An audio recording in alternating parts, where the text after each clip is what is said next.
Hi, this is Joseph Williams, son of John Williams, and you are watching the Nerfherder Council. What is up, everybody? Welcome to another episode of the Nerfherder Council. I am your host, JT.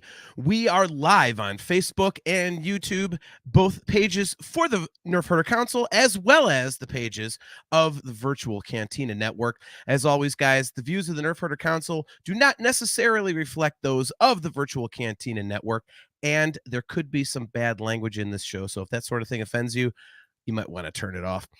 We are brought to you by Audible. Go to audibletrial.com/NHC for your 30-day trial and a free audiobook download. If you are subscribed, if you are logged in on YouTube, don't forget to click that like button, click that subscribe button, and smash that notification bell so that you're notified every time we go live. Again, do that for the Nerfherder Council page as well as that of the Virtual Cantina Network. If you would like to get some customizable Nerfherder Council swag, just go to shop.nerfherdercouncil.com. And for Virtual Cantina Network swag, just go to tpublic.com/user/virtual-cantina. Without further ado, let me bring on my co-host and my brother, AJ. What is going on, man? Good to see you, bud. Hey, good to see you too, man. How's it going? It is going well. It's going well. Mimar tuning in already. Good to see you. She says, I need swag. Take my money. Kale McLeish, good to see you, man. He says, here comes the bad batch from the NHC. Hey, Drakes, how goes it? Our day is not as good as yours, Kale. I got an awesome Facebook Messenger message from Kale earlier today.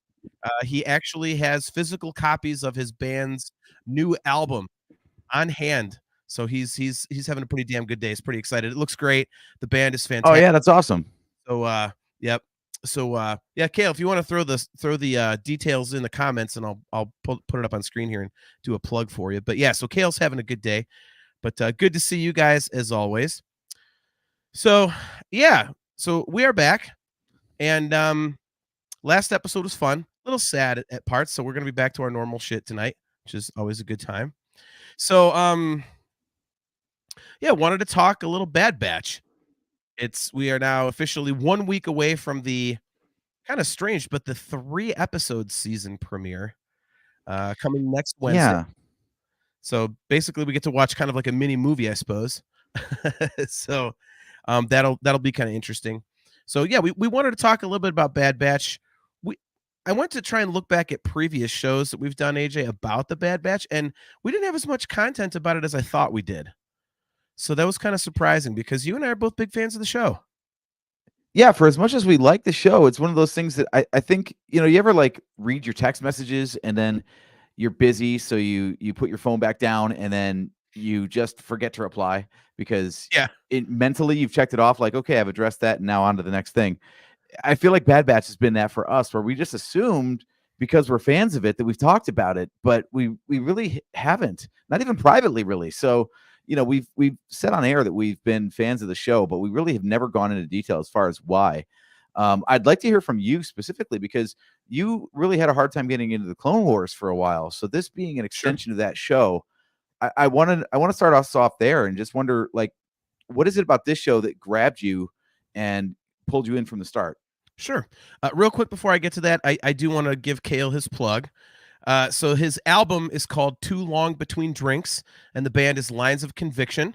It's 9 tracks, about 26 minutes long, and you can stream the singles Open Hearts and Little Guy right now with the album dropping on March 1st. So go check out Kale's band, Lines of Conviction. I've got the singles.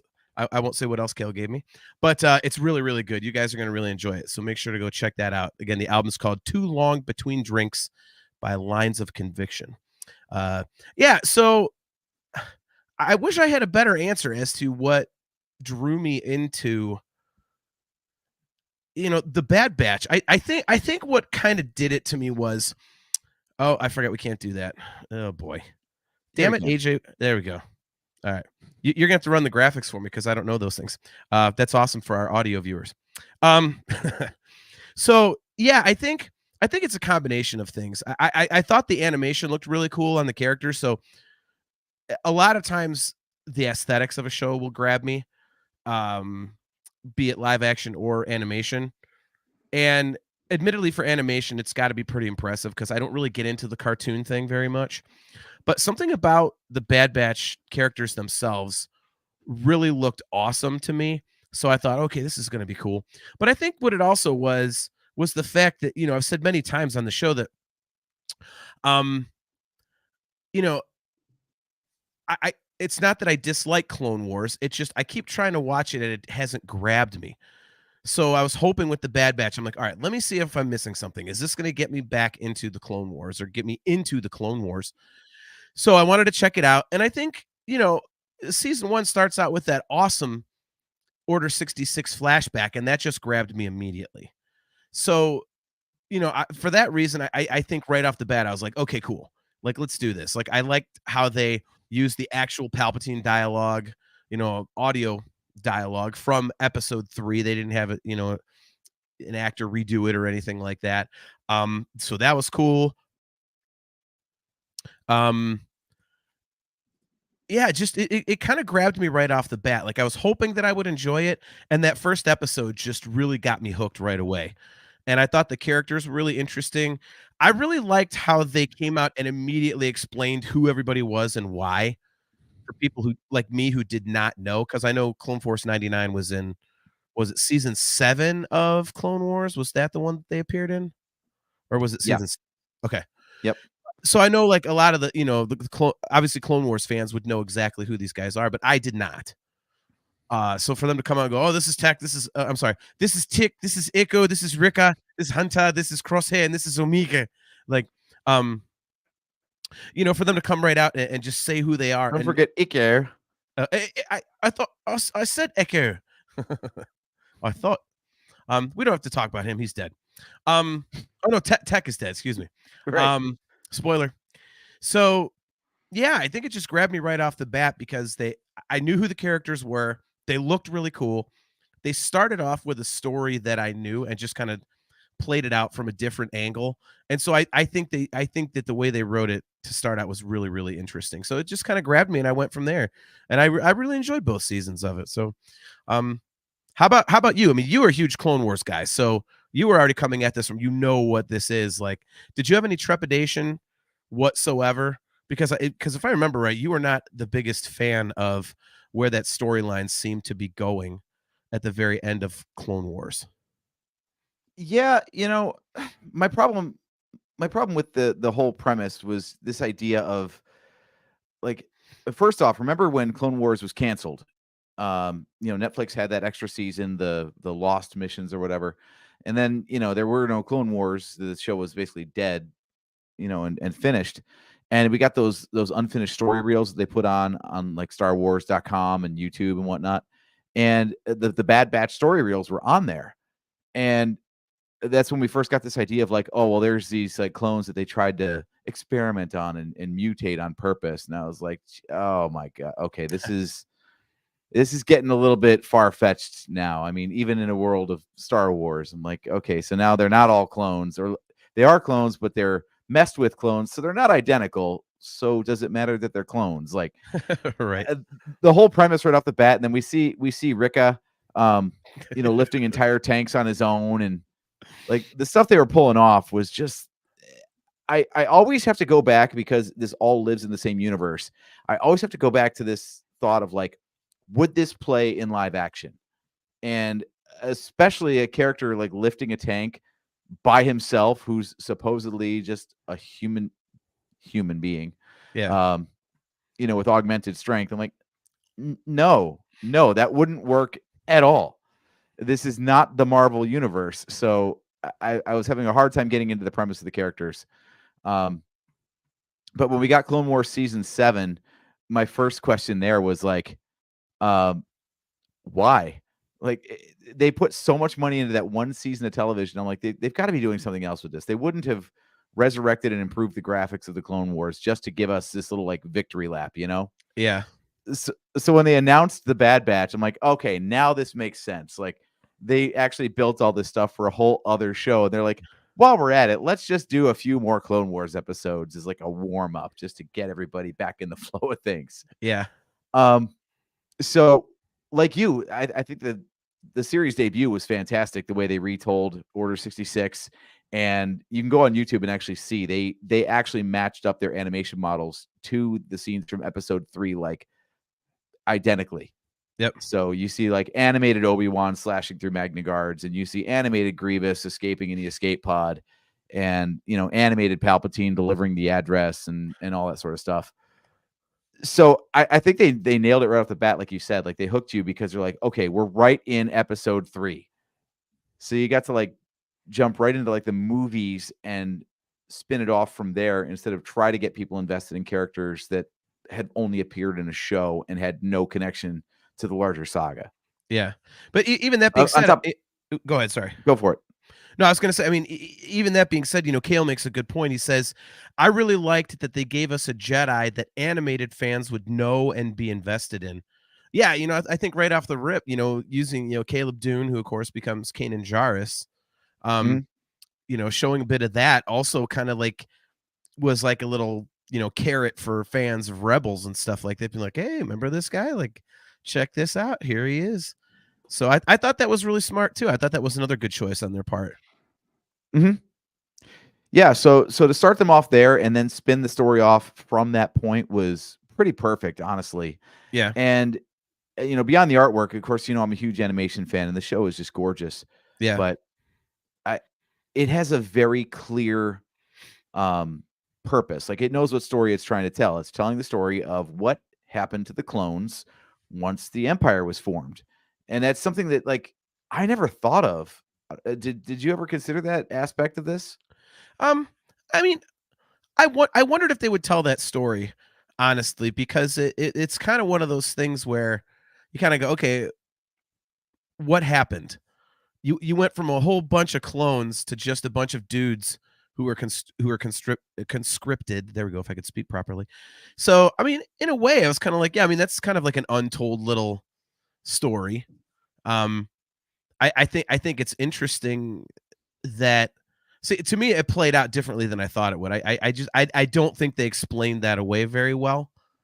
If the clones are programmed to just follow orders without question, then why are you getting a bunch of hoo-has that are just going to show up and do whatever the fuck they want potentially? That didn't make sense to me. So I was like, well, what the hell? So I thought maybe there'd be something like, the inhibitor chips were faulty, so they were all screwed in the head, so they had to off all the clones. Like there was a defect in them or something like that. Not just now we're going with conscripted soldiers because they're cheaper. Like the Empire built giant balls of death in space, but now all of a sudden they're worried about overhead in terms of labor costs. Like seriously, what the hell? Yeah, they're trying to say like, resources are spread thin. I'm like, but you're the only game in town. This isn't like nation states where you actually have international commerce. You're the Empire. There is no other governing body. So just why does money even exist to you? Yeah, exactly. Like you've got all the credits, like literally every credit you have it. Mm-hmm. So why you literally invented the money yourself? Yeah. Right. So yeah, so I mean, I wondered about it. I just wish they would have explained it away a little better. But it was that was a cool little part of season 1 that they did. That's one thing I will say, and we'll go through both seasons and kind of just kind of touch on everything. But I will say that like I think you and I are in agreement that season 1 is definitely the better of the two. I thought season 2 kind of got away from some of the cool story aspects that were in the first season and got a little too close to Rebels territory with filler episodes where you're like, okay, what the hell's the point of this? This is not really telling me anything. So yeah, it's tough too because the seasons have such a limited episode count compared to what the Clone Wars used to have that you really don't want to have any filler in there at all. All killer, no filler, because we're watching an episode where like Tick is, being a pod racer, basically. I was just about to bring that one up. Okay, it kind of shows that he is a skilled pilot and, illustrates that what's her nuts, Carla from Cheers can't be trusted. Sid can't be trusted. And the piloting comes back in a later episode or something to show that he's skilled at this sort of thing. But Yeah. overall, it's like, did we really have to dedicate an entire episode to that? Yeah. look at Kale. Season 1, here's a storyline. Season 2, I haven't done pod racing in a while. Yeah, I mean that's really what it pretty was. much it. Yeah, I mean it was like it got to the point like with season 2. By the way, if I am muting my mic a lot tonight and everything, guys, I'm getting over a sinus infection, so I'm busy coughing and hacking and just being gross. Anyway, yeah, I really thought there was going to be more than just the 3 seasons, because what they were doing in season 2, there was not enough stuff to tell a bigger story that we would care about. It's kind of more like sitcom-ish, like, oh, here's the wacky adventures of Clone Force 99 this week. Like, okay. Whereas like in the first season, you didn't have that as much. I mean, you had some episodes you're like, okay, this doesn't really matter. But you had some really cool stuff in there. You brought Rex in. There's some, galactic implications, things like that. Like we just talked about, there's the whole stormtrooper thing. You've got Tarkin introduced and his role in the bigger picture of things, which was awesome. So yeah, I mean, I liked it. And then the second season, I was a little disappointed in, just because my expectations were then so high. But I mean, it was still good.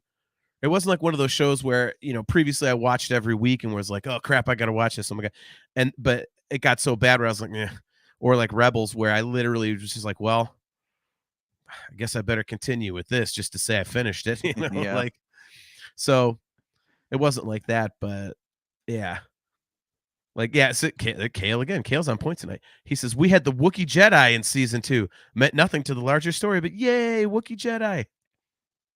Yeah. But I think what he's hitting on there, and what you're hitting on, is kind of one of the overarching stories of season 2, is this question of like, where do they fit in the galaxy when they're not fighting a war?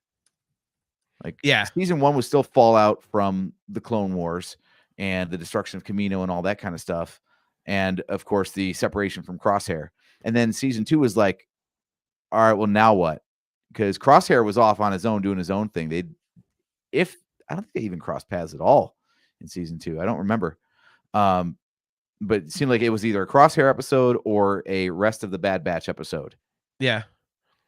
Well, I mean, when the Crosshair episodes came around, though, holy crap, were those things heavy? Yeah. Oh my God. I think that was one of the cool things. So, and if I remember right, it was the second season where I think, Crosshair rescued Omega, because he got recaptured, something like that. Like I said, I haven't rewatched it in a while. We had Cody deserting. Yeah, Cody deserting. Yeah, I mean, you bring up a good point about the Crosshair episodes, because those really were extremely weighty. I think that might be my favorite part of the show, because in the first season he obviously splits off from his good soldiers follow orders, and he just won't break protocol, so he goes off and kind of joins the Empire, and then things start to go a little haywire. And but throughout that whole first season, you had that specter of, is he just going to show up out of nowhere and blow a hole in someone? Like, I made that point, when we did talk about season 1, and I loved that. And so I thought, with the way that the first season ended, where it's kind of like, okay, is he going to, where's he at? Because he helped them, but he didn't leave with them. So where's this going to land? And then it was just more of the same. In the second season, he's like this specter hanging over things. So you never know when he's just going to drop in and something cool is going to happen, because he's Crosshair. And it's like, ooh, where's he at? Like, just, it's always that unknown, which I think is really, really cool. Mm-hmm. Yeah. And, at the end of season 2, of course, at that point, he's stuck at Mount Tantus, because he had that heavy episode, Outpost. I just rewatched it recently, where, he ends up shooting his superior officer. Yeah. Runs him down in cold blood, because the guy's like, gives absolutely zero F's about him whatsoever. What was the line? I don't like used equipment. Yeah. I forgot about that. Yeah. Yeah. When he was asked about, like, what do you have against clones? Like, I don't like used equipment. Like, ooh, man, these are living beings and you just do not care. Okay. Yeah. So yeah, he guns him down, and then he ends up, going to Tantus, and we get Dr. Hemlock though, Yes. and that guy is, man, he's twisted. Perfect He's name for him. entertaining as hell, but he is twisted. That's the perfect name for him, isn't it? Dr. Hemlock. You know, they must have gone through like Dr. Cyanide and Dr. Fentanyl and, Dr. Black Tar Heroin. Like, no. None of those work. They're a little on the nose, right? Exactly. Who was the guy in the first season? Admiral Rampart. Rampart. Like, gee, do you think he's a military man? Yeah. Jesus. Yep. Yeah, they did some really good writing in terms of that kind of stuff in the show. And like I said, the storylines were interesting. It's one of those things that I just didn't get into the filler episodes. So, and you know what, dude? You know what it kind of seemed to me? It was almost like there wasn't an overarching story that they were going towards.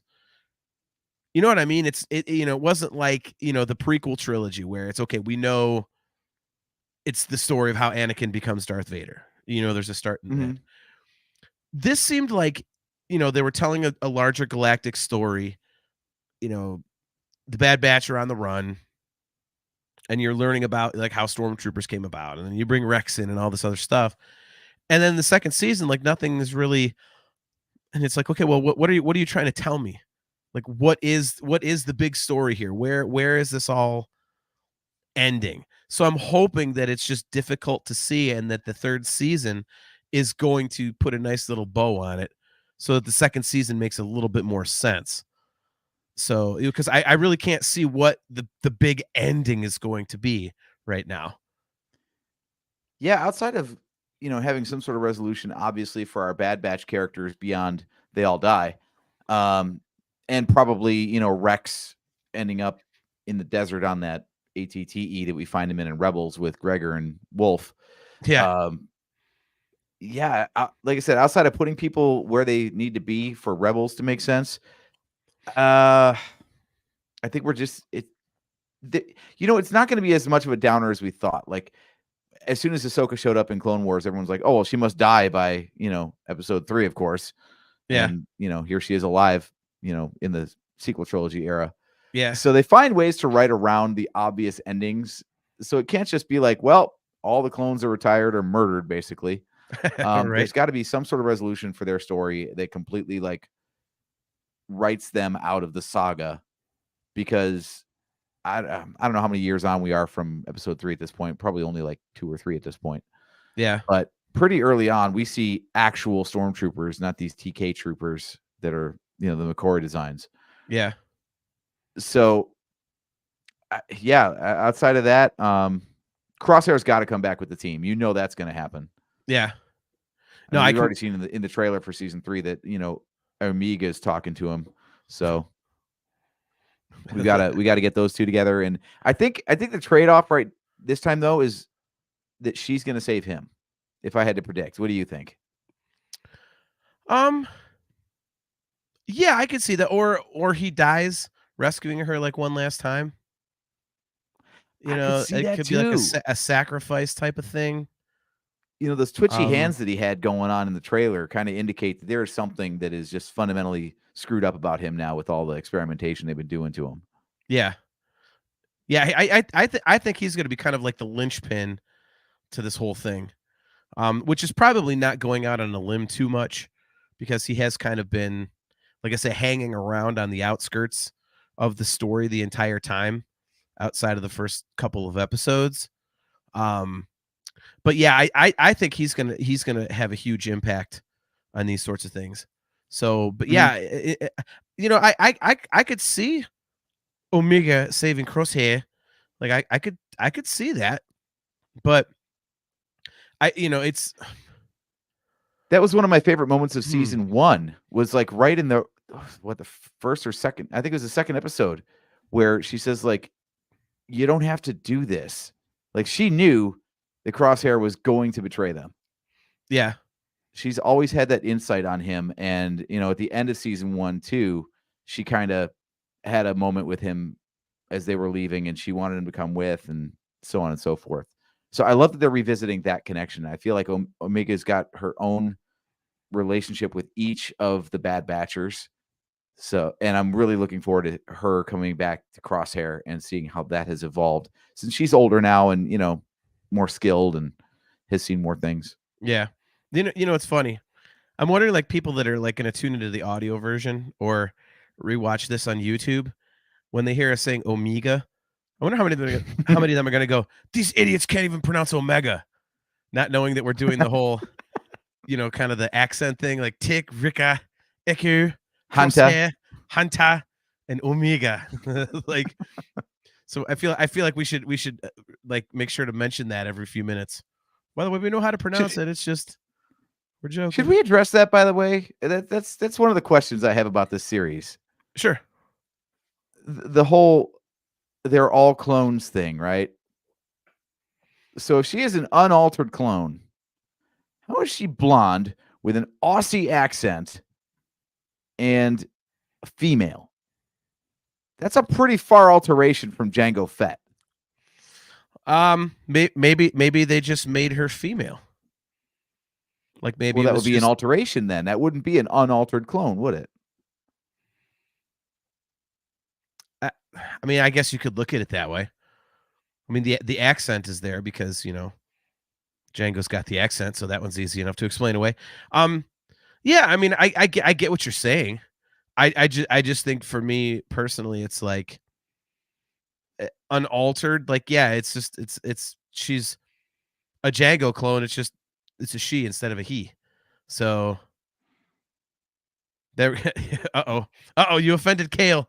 I was waiting for that. He says, hey, no, she doesn't have an Aussie accent. She has a Kiwi accent. That's a New Zealand thing. We are not the same country. Yeah, they like to be differentiated. That's very true. Okay. Kale is very protective of his accent. And my buddy Justin Tana, who's from New Zealand, he says the opposite. He defends the Kiwi accent. Well, that's the thing is Tim Morrison. I know D. Bradley Baker is doing his own variation on the voice for the clones, but this is a variation on a variation. So we're really getting pretty far afield from what Jango Fett sounded like to say that this is all supposed to be the same genetic template. And then we've got what's her name? There's that doctor on Tantus, the doctor, who's yeah, also a female clone, but fully grown. So she was altered.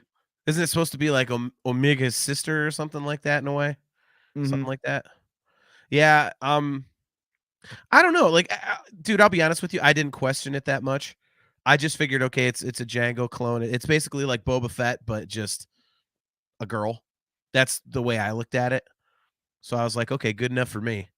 Like I wasn't gonna sit there and nitpick it to death. I honestly, I wonder if that was nothing more than simply just an artistic choice to, specifically to give Omega light hair because she looks more like a good guy than the dark hair, which would make her look like a bad guy. So I wonder what if it was as simple as that? Maybe she started out with the dark hair and they're like, well, this makes her look a little sinister. So maybe that was it. Something as simple as that. I wouldn't have any questions whatsoever if they hadn't specifically said unaltered. That's my only sticking point. If they just said, yeah, we decided to tinker around with the details a little bit, I'd be like, cool. you answered a question that no one had. That's the problem. Yeah, I don't know. It never bothered me, man. I just now. Do you think she's force sensitive? Oh no, are we gonna do that? Come on, seriously, can we leave that to other shows? You already know my feelings on every goddamn Star Wars character under the sun being force sensitive. No, that had better not happen. Just leave it alone. Leave it like Andor, where it's just a real world normal thing. Make it cool with like clones and effed up clones, and let's move on here. Let's not bring the force into this. Okay. They have dropped a few hints throughout the series. So that's why I asked. I know. But then I would really, then I'd be on board with your point. How is she unaltered if she's force sensitive? Isn't that passed on by genetics or whatever? Like, yeah, theoretically. Yeah. So I would, oh God, I would hate that. Like, really, we had to go that route. Ugh. Yeah, and I just think like the whole thing where she can play what's the 4D chess called, or the hollow chess? Was it Dejaric? Dejaric, yes, thank you. Yeah, she plays that incredibly well. She can gamble like crazy. It's like she can see things before they happen, you know? Right. Yeah, she's basically oh God, I can picture her. Sabine. They're making her almost like Sabine Wren. Right. They Yeah, no one should can just be normal anymore. just have those two run into each other and be like, all right, who could win the fight, considering they could both do everything. Right. It's like the Spider-Man meme where they're just two clones pointing at each other. Just pointing at each other. Oh my God, that'd be amazing. Yeah, so going back to season 1, dude, I really thought it got off to a really great start. I thought it was to me, one of the things that stood out to me, it wasn't necessarily something in the storyline. Kale, discuss Metal Joe has been summoned. Yeah, that is like the bat signal for him, isn't it? Mentioning Sabine. Right. Yeah, I think one of the cool things about season 1 was that I thought it did an excellent job of kind of living up to the hype. And I don't mean like everybody had all these expectations for it and everything. I think when I say live up to the hype, it was, well, Clone Wars fans that were looking for more Clone Wars content and wanted it to be good actually got what they wanted. It wasn't, the quality didn't dip. I mean, for me, it was better, obviously, because I actually stuck with this and I'm still watching it. But yeah, I thought that was pretty impressive because I would, the amount of eyeballs that were on this. I mean, you remember when this was announced, everyone was going absolutely batshit crazy. It was a big deal when they announced it. And, I thought it held up well. So, I mean, maybe it was expectations. Maybe I'm misspeaking, but I've always been really impressed at the quality of what they put out, that it could stand up alongside the Clone Wars and not be kind of like, oh, what a bummer. This isn't as good, or I really wish it was more Clone Wars-ish. So I've always thought that was a very impressive aspect of that season 1. Mm-hmm. Yeah, and I really like the way they did a really good job throughout both seasons. I think the difference between Bad Batch and Clone Wars is that Clone Wars kind of existed in a vacuum. It was like the only Star Wars thing really actively going on at the time. Yeah. And they were also somewhat hemmed in by the fact that they were sandwiched between two movies that had, established plot points. So, they talk about plot armor. I mean, you got Anakin and Obi-Wan running around, so of course nothing's going to happen. And Dooku and Grievous survive too. So right, your two main heroes and your two main villains can't die. So what do you do next? But like I think Clone Wars has done a great job. Sorry, not Clone Wars. Bad Batch has done a great job of tying into broader media. Like when the inhibitor chip starts going bad on Rika, for example, it happens on Braca. Yeah. They got to bring Rex in to like pull his chip. But Braca, where have we seen that before? Oh yeah, Jedi Fallen Order. Yep. And so that was a cool callback. And they had Caleb Doom in the pilot to tie into Rebels for you. And then you move into season 2, and the end of season 2, you get Saw Gerrera assaulting Tarkin's stronghold, out of nowhere. So we got all these characters, all these tie-ins, and Saw was also in season 1.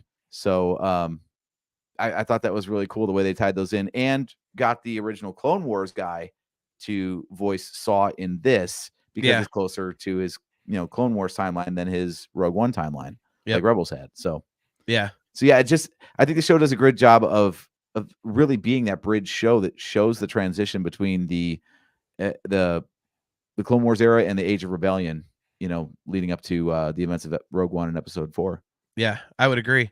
It's I know that in the past, like with other shows or movies or something, you've been critical of them getting too callbacky or elbow to the ribs, like, yeah, remember that? Yeah, remember that? Like, and I think this one did it perfectly because there are those callbacks, like you just mentioned, Braca and stuff like that, and all the other little things like Saw Gerrera. And I don't think it was done in a heavy fist in a heavy-handed way. Like it wasn't ham-fisted in there. It was like it all made sense to me.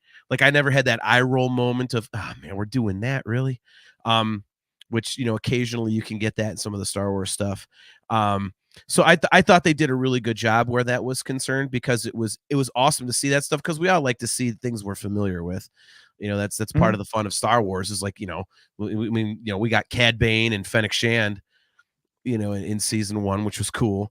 And, especially when they're going against each other, basically. But so they threw those things in there, but you were still focused on Clone Force 99. So, I thought that was really cool, because they balanced it perfectly between, as you like to say, the member berries, and keeping focused on the characters that the show is about. So, the fun callback stuff was part of the story, but it was definitely on the periphery, and it just kind of was like flavoring. Yeah, it was amazing. Like you said, the characters that they brought in that could have just been Easter eggs or callbacks for callback's sake, they made sense in terms of the story. Like even the sisters that they brought in that Ahsoka ran into in season 7 of the Clone Wars, they knew Ahsoka, and their time with her turned them to fighting the Empire.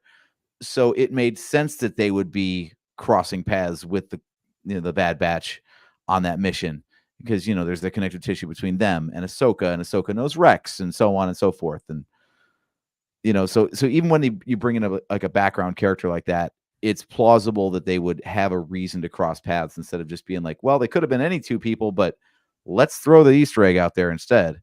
So yeah, I think they did a really good job at all that stuff. Totally agree. Kale, he says, hey, remember Braca?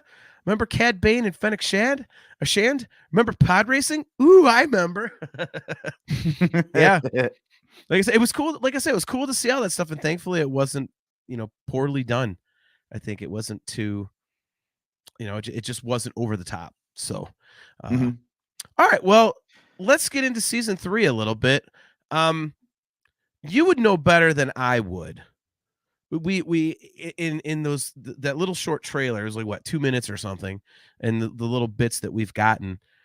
I know there's been some pretty big teases of some important Clone Wars characters being in there. So talk a little bit about that, like, and who they are, because I think I know who they are, but I don't know for sure, because I never got through Clone Wars.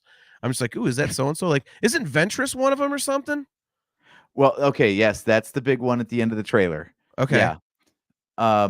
So that's caused a lot of debate online, because when Clone Wars ended, they had a whole season of scripts that they never got to use, and they found their way out in various forms, either the unfinished story reels, some of them got turned into comic books, and then they had a whole storyline around, and again, evidence that I think Clone Wars ended when it should have. They had a whole story around basically the Jedi sending Quinlan Vos to assassinate Dooku. And talk about not the Jedi way. Yeah. So it's this book called Dark Disciple, where Quinlan Vos and Asajj Ventress end up teaming up. Yep. And falling in love.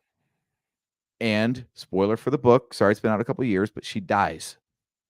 So people are asking, like, okay, if she dies in the book and this is supposed to take place after that, because exactly. Like Kale says, Ventress was supposed to be dead in this timeline. So that's what's got everybody wondering, like, are we just ignoring the books again, like it's Legends all over again? Or did she not really die, and the book was a red herring kind of a thing? Because in Star Wars, apparently everybody can survive anything. Was now real and quick, all the real quick yeah. question on that. Is it one of those deaths that they could write around and say, oh, maybe not? Or is it pretty obvious? Like, she she gets hit with a cannon blast in the head and there's nothing from the neck up. And all of a sudden she comes back and people are like, what the hell is that? I haven't read the book in a long time, but my recollection is that it's more like a Qui-Gon scene where, she dies in Quinlan's arms. Like, she is dead. It's not like, body falls out of frame and never to be seen again. It's, the death was witnessed by a character in the book, in the scene. So I don't know. I don't know how they're going to write around it, but the creators of the show have said that they will honor the events of Dark Disciple. Okay.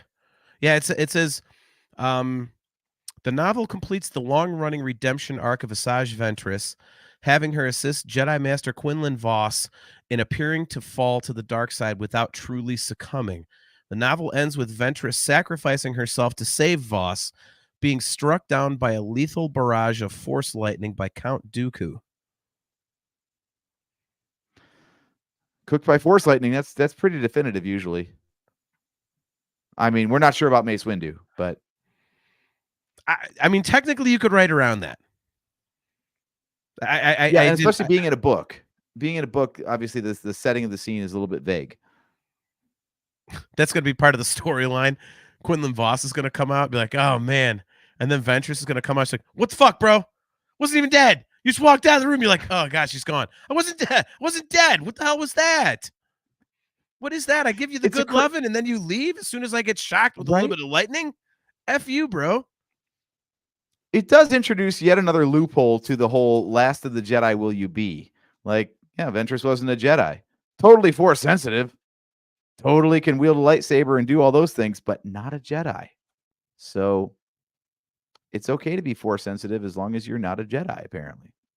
Yeah, but she was a Sith, wasn't she? Yeah, and the whole rule of two, and it's supposed to be just Vader and the Emperor, but, you know, we've gotten around that one before, too, with the Inquisitors and everything else, so. Well, I guess in her case, though, you could say, okay, she's Kale. Oh man, I could really make a messed up. I could really make a messed up joke here. Well, it's our show. Like we don't do that all the time. Yeah. Sorry, dude, the views of the audience of the Nerfherder Council don't represent the views of the Virtual Cantina Network. Yeah, exactly. Yeah, just don't get us kicked off the network, Kale. Right. I forget where I was going. Oh, yeah. So I mean, they could just work around that easily enough by saying, well, you know, just because she's not a Sith anymore doesn't mean she's automatically a Jedi. But, you know, also then to your point, that also brings into play the fact that they can, you know, oh, now anybody with force sensibilities doesn't have to be a Jedi. So that's kind of, you know, man, this must be really bad. Yeah, Kale says he's going to private message it to us after the show. Oh, man. He can't even put it in the comments. Wow. Yeah, they're really stretching that thing because, correct me if I'm wrong, but the spirit of Order 66 was supposed to be, if you've got the Force, we're going to kill you. It's not like, are you a member of the Jedi Order? It's, do you have Force powers? I want to be the only guy in the universe with Force powers. Ooh. That is a very, well, I mean, Palpatine says, and you know, in episode 3, all the remaining Jedi will be hunted down and eliminated. Like, so he specifically names Jedi. He does not say Force users or Force sensitives.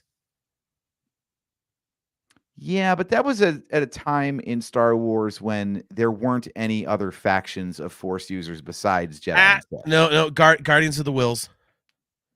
So Baze Malbus and Sheridan would have been killed because they were, you know, not Force users but Force sensitive. So that they should have been dead, but they weren't. So I think it applies strictly to Jedi. Well, no, what I mean is when that was written, when George Lucas wrote that material, in his mind there was Jedi and there were Sith, and that was it. Okay. It wasn't until later that we got Guardians of the Wills introduced in Rogue One and Path of the Open Hand or whatever they're doing in the comics these days, and the Night Sisters and, you know, all these other ways to use the Force.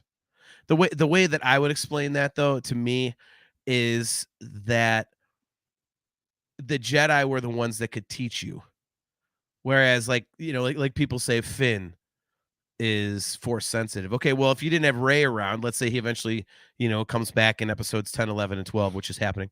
You know, if he comes back and Rey's busy training him, well, if she was never in the picture, he may still be Force sensitive, as people say, but he doesn't know what the hell to do with it. So maybe Palpatine, you know, was like, I don't give a shit about, you know, Force sensitives or Force users. You know, I give a shit about the Jedi because they're the ones that can harness this power and show people how to actually use this. Otherwise, it's just some, you know, who cares? It's like, you know, it's like if you come from a musical family and you want to play a musical instrument, either you know, you get lessons and get some direction on what you're supposed to do with the damn thing, or you just nothing ever comes of it. You know, but you need a teacher. Yeah. And they do, Yeah. and that Okay. comes. I know that's off topic, but you know, that's No, kind of the way I that I think see it. you're right. Yeah, since you explained it that way, because you know the Sith had a grudge against the Jedi, specifically the Jedi. Yeah, It wasn't against like the entire light side of the Force. Even it was just the Jedi. So yeah, okay, I could see that being a thing. And look, the whole Order 66 thing is murky at best. There are so many questions and ways that you got to slice that down. The yeah. fact that they turned on Ahsoka, but Ahsoka had left the Order. So did the ship go haywire? Were they pre-programmed to ignore Anakin, or did they get a memo like right before Order 66 or along with Order 66 and said like, oh yeah, he's on our side now. He's not a Jedi. Leave him alone. Like, Yeah. so many things that raise questions about Order 66. Yeah. How long did it last? Like, is every clone going around in perpetuity trying to gun down anyone who says they're a Jedi or used to be a Jedi? I kind of feel like that's the case. I feel like it's, you know, because I mean, in Kenobi, he's in hiding, and he's been in hiding for several years. But then all of a sudden, it's like, oh, they find out, you know. And granted, it's Obi-Wan, so it's a little different. He's kind of high on the pecking order. I get that, but you know, I mean, the you know, in that show, Inquisitors were a thing.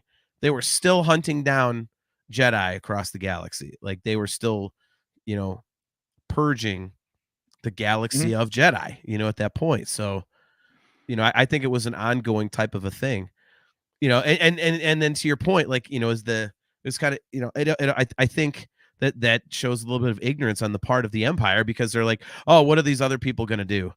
You know, if they're not Jedi, how the hell can they do anything to us? Like they ain't nothing, which kind of, you know, plays into that, you know, the Empire's hubris and arrogance has always been their downfall. And I think that's a perfect example of it. So, Kale McLeish says, or you're self-taught like me. So using the musician metaphor doesn't really work to the best effect here. Yeah, but Kale, I mean, I haven't heard your music, Kale. You might be terrible. Yeah. I mean, I've got a bass right over there, and if you hear me play it, you'll know the detriment of self-teaching. So. Nice. Yeah, Kale, I think the point is though, like you've had musicians in your life, and even that little bit of direction showed you what to do, what's possible, things like that. It's not like you know, you had nothing.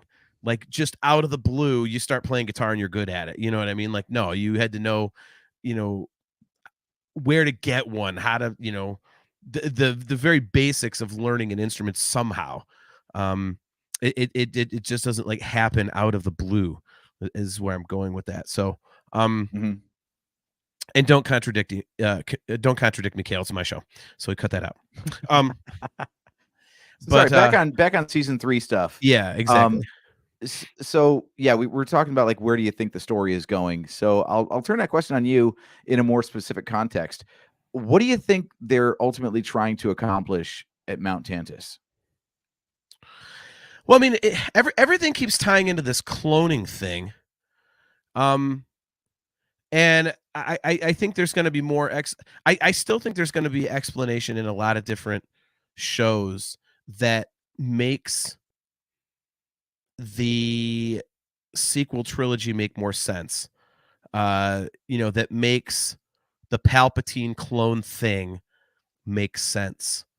So, I mean, I don't know where else it could go, because I mean they already put in this show. They put in, hey, we don't want anything to do with clones.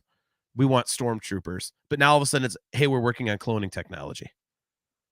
So, I mean, I just don't see where else it's going to go.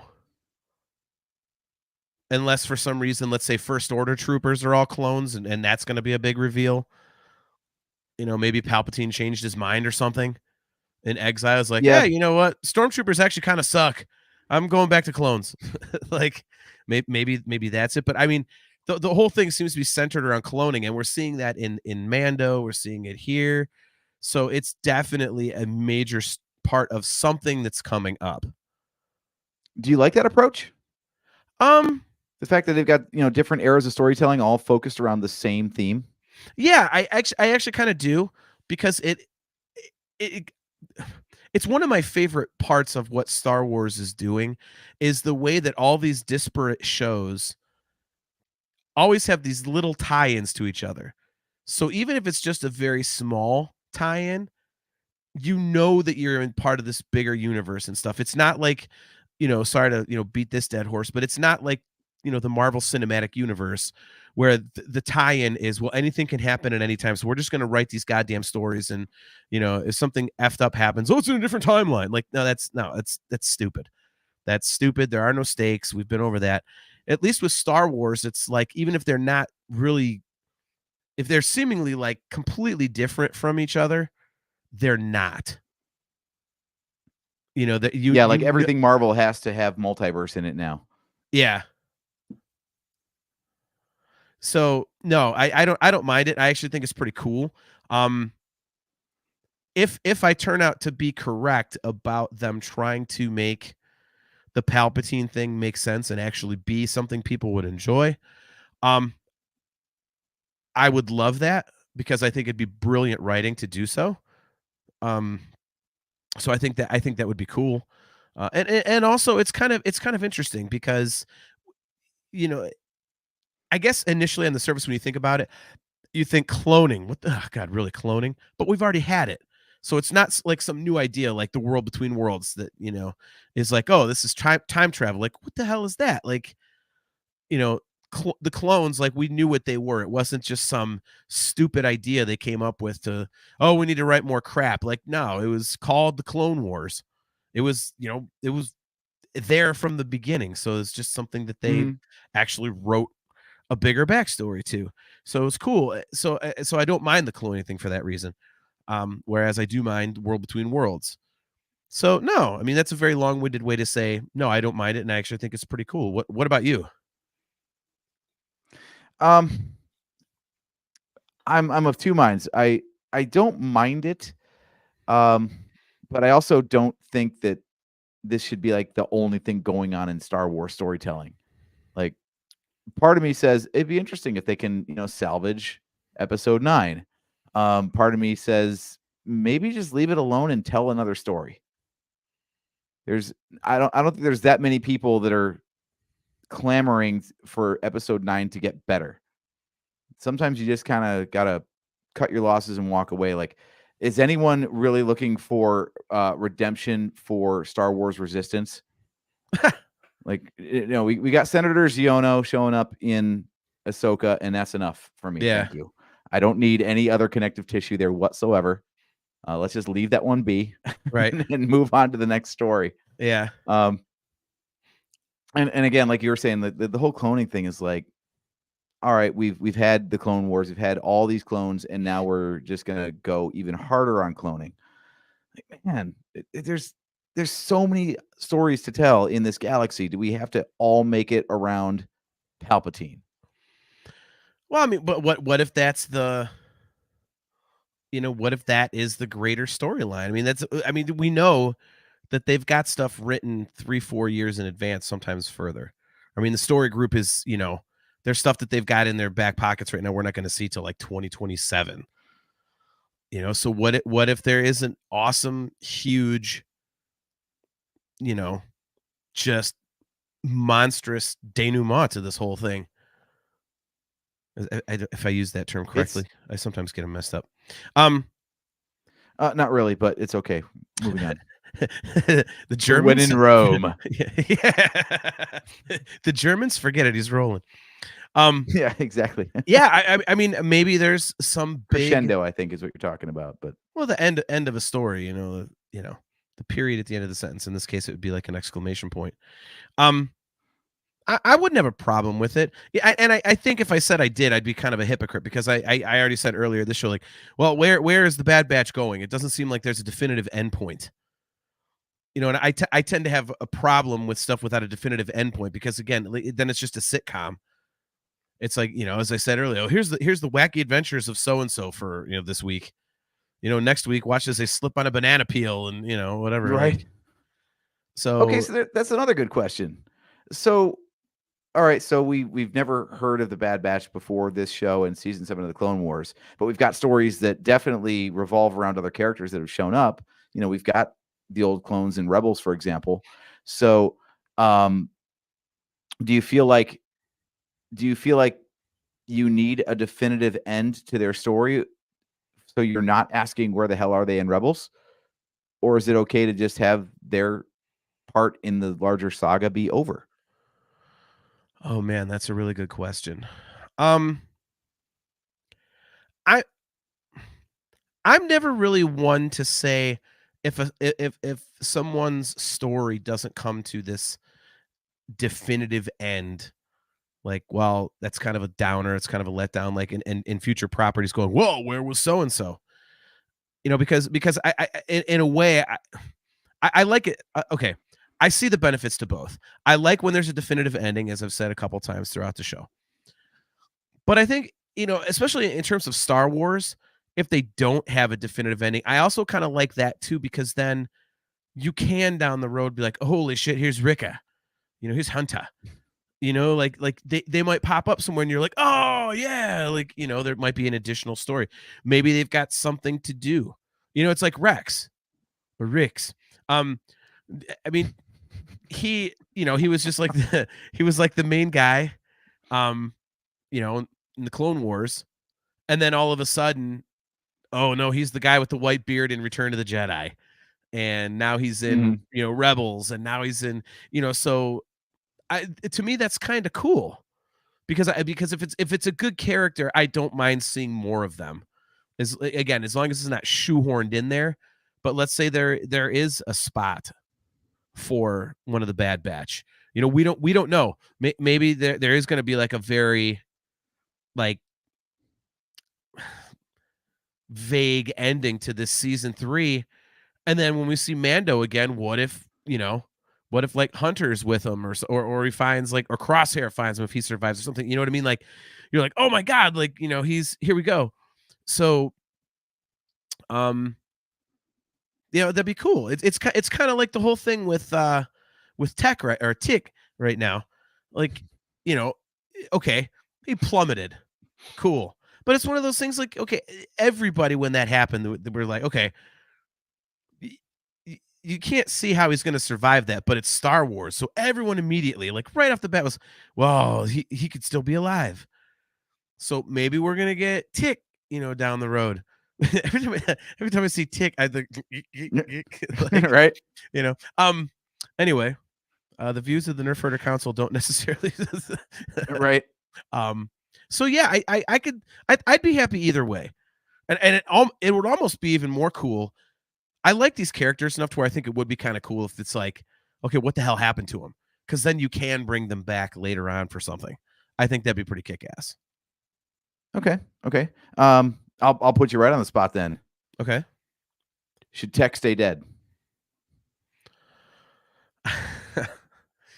Wow. I'm gonna have to go with one answer because part of me wants to say yes because eventually like people coming back all the time is kind of but by the same token, I don't want him to be dead. It's tough, right? Yeah. All right, visceral reaction of the two. If I'm picturing, okay, should he stay dead? Should he not stay dead? God, this is really okay. Kale says, "Are we sure he's dead? He fell past the clouds. Doesn't necessarily tell us he didn't make it." Well, I could pretty much say that there weren't a whole bunch of safety nets directly beneath cloud level. Right. I mean, the implication there, Kale, was that he was dead. I mean, I think we can all agree on that. So I see. Maybe there was a herd of those what are they called? Puffer pigs.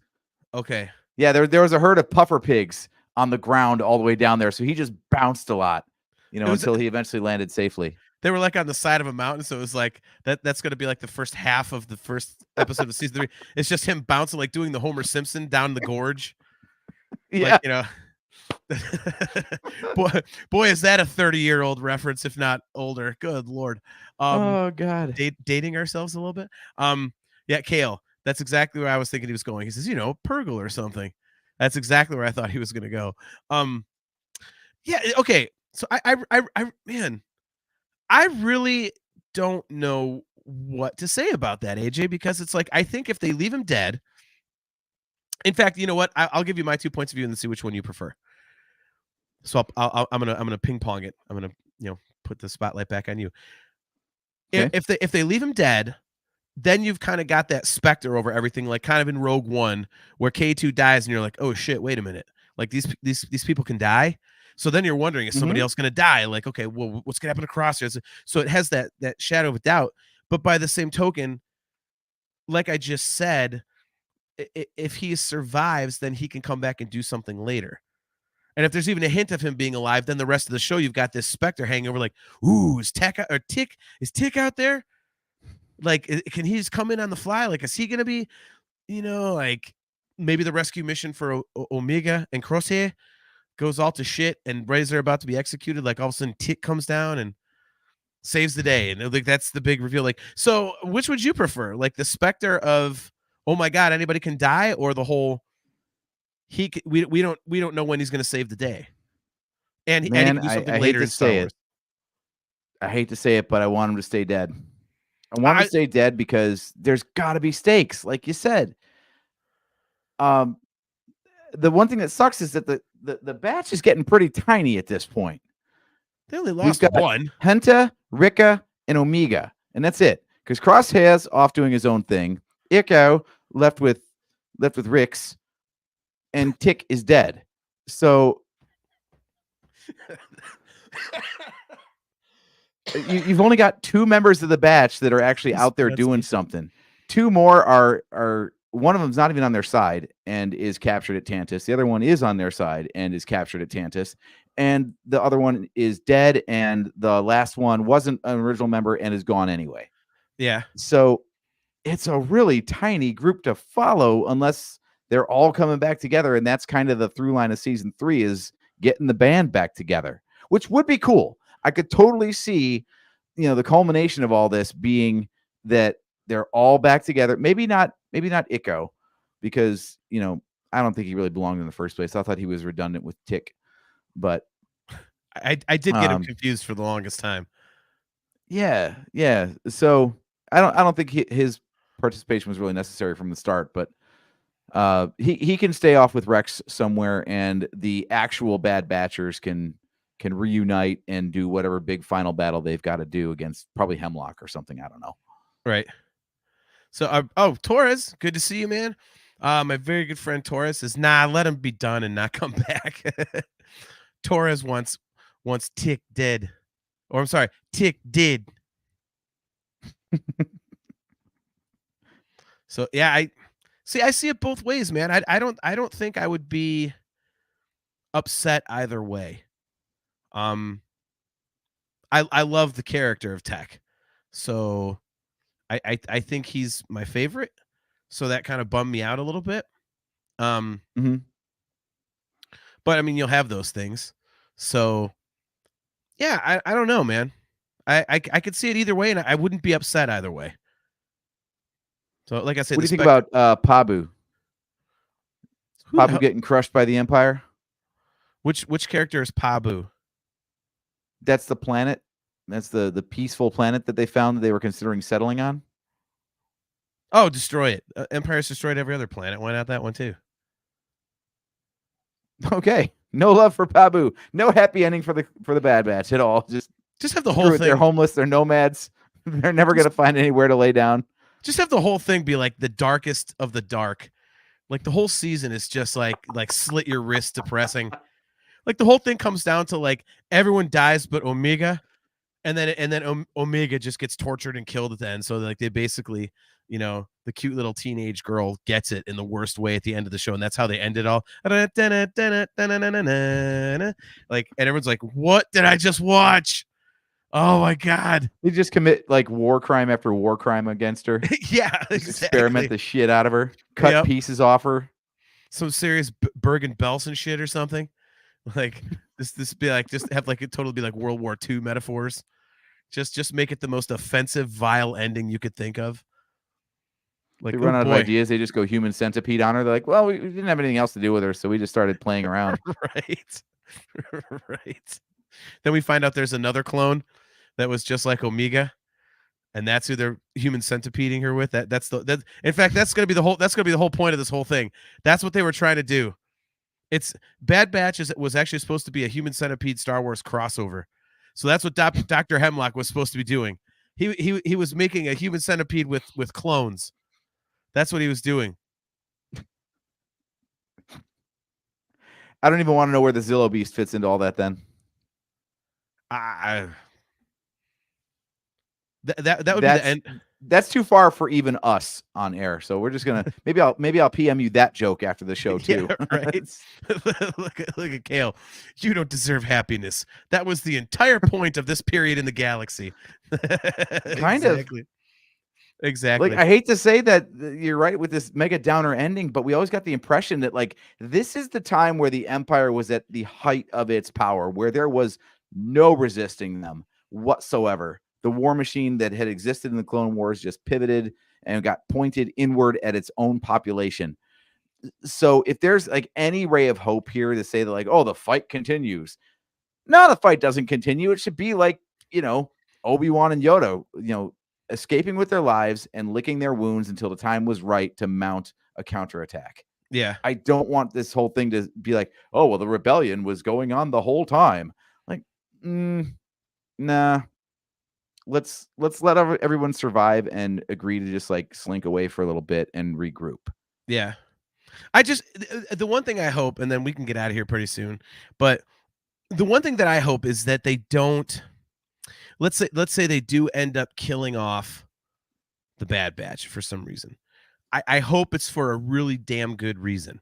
Like it's not just kind of hopeless, like, oh boy, it kind of like is like a story of the despair of the galaxy, and it's just kind of like, they were heroic and did what they could, but in the end it just wasn't quite enough or something, like, you know what I mean? Like I hope it's for a reason. It's a damn good reason. Otherwise it'll be like, okay, why did we go through all this?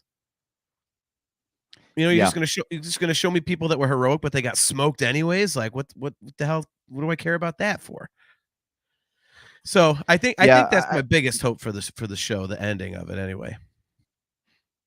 Yeah, but maybe there's like I said, maybe the best they can do is like an Empire Strikes Back ending where the heroes escape with their lives. But there's like some big twist, not like a Grogu level twist. Yeah. But there's some discovery that's made or bit of lore that's dropped at the end in the finale that recontextualizes or reshapes the battle to come, Mm-hmm. Something that doesn't necessarily need followed up on, but something that can at least be like, oh, that's cool. Okay, we can keep our eye on that, and maybe that's the nugget of a new storytelling opportunity in some future era. Maybe like not between episodes 3 and 4, but maybe it ties into something sequel trilogy era with like Skeleton Crew or something. Who knows? Yeah. Well, that's why I would like it if they were able to come back. I think these characters, and this would be my final thoughts. Like I think that these characters are too interesting to just let them go away after 3 seasons. Especially the second season when it unfortunately there's kind of a lot of filler stuff. So I would like to see more of them at some point. So I'm just hoping for an ending that either does right by these characters and how high quality they are, or leaves it open for us to be able to see them again in some other program or film or something like that. Mm-hmm. What about you? Yeah, Final well thoughts? said. Final thoughts. My hopes for the show. I actually want them to find a place to live. Like that's been kind of the whole thing of, especially season 2, was like, now that they're not really soldiers, now that the fight is not theirs anymore, where do they go? Can they have a life beyond being soldiers and being involved in a war now that they've been discarded? And knowing the fact that wherever they try to settle down, it's kind of like the Jedi Purge, where if they get found by the Empire, they're enemies of the state. They're going to be hunted down and destroyed. So I want them to have a happy ending where they can actually just find a place and be normal citizens, even if it is within the Empire. You know, people still live their lives even under the rule of Palpatine. And I think each of them has their own set of needs that's kind of been defined by like their unique personalities. And I hope they find that. Like Hunter is the father figure, so I hope he's reunited with Omega. And obviously Omega is attached to all of them. She's kind of the connective glue of the group, really. Yeah. Because they've all had their moments where they've gone astray and she's been their conscience to be like, no, we're doing this instead. So I just want to see all of them end up in a spot that makes sense, and it gives them like a little bit of peace, because that's kind of been the theme of the whole thing, is like they've known nothing but war and conflict, and Crosshair especially can't get past it. Like doesn't even want anything else to do in his life besides serve, you know, the Republic or the Empire, whoever's in charge. Yeah. So I think it'd be really interesting to actually have a peaceful resolution for these characters instead of being like the fight continues and we're still in it. Like they deserve a break. It's okay. Yeah. It's okay for them to have a break. Well, maybe that's where this goes. Like, you know, you asked earlier, like where did all the clones go? Maybe that's Pabu. Maybe this is what they do. Hey man, we've got our own planet now. These are the old clones. We got nothing to do, so we're all just gonna go, inhabit Pabu. So, maybe that's it. So, all right. So, that brings to a close another episode. We'll be right back here in 2 weeks. It is going to be on Wednesday, February 28th at 8 p.m. Eastern Standard Time. What should we talk about? I mean, Raiders last time. What should we talk about? As long as we're talking about Tantus. Oh, Tantus, not Tannis. My bad. Anyway, Nice. So yeah, so obviously we will have 4 episodes of Bad Batch season 3 to talk about, or are they doing 2 episodes the second week? Or is it 3 and then 1? That is think a very good question. Let me look up the release schedule here. Okay. Well, I do know there's 15 episodes and it concludes on May 1st. So we could math that out, but I don't want to think that hard. I like where your head's at. Yeah, so I say, okay, thank you, Kale. Kale says 3 and 1. That's what I thought, but I thought I saw there was a 2 episode thing somewhere in there again, Kale, and I wasn't sure which one. Excuse me. Again, guys, thanks for putting up with me being a little under the weather. Yeah, so I say for the next episode, we kind of, do a little bit of discussion on Bad Batch season 3, what we've seen so far, give our thoughts on it and whatnot. And then I think we should do what we talked about a couple episodes ago.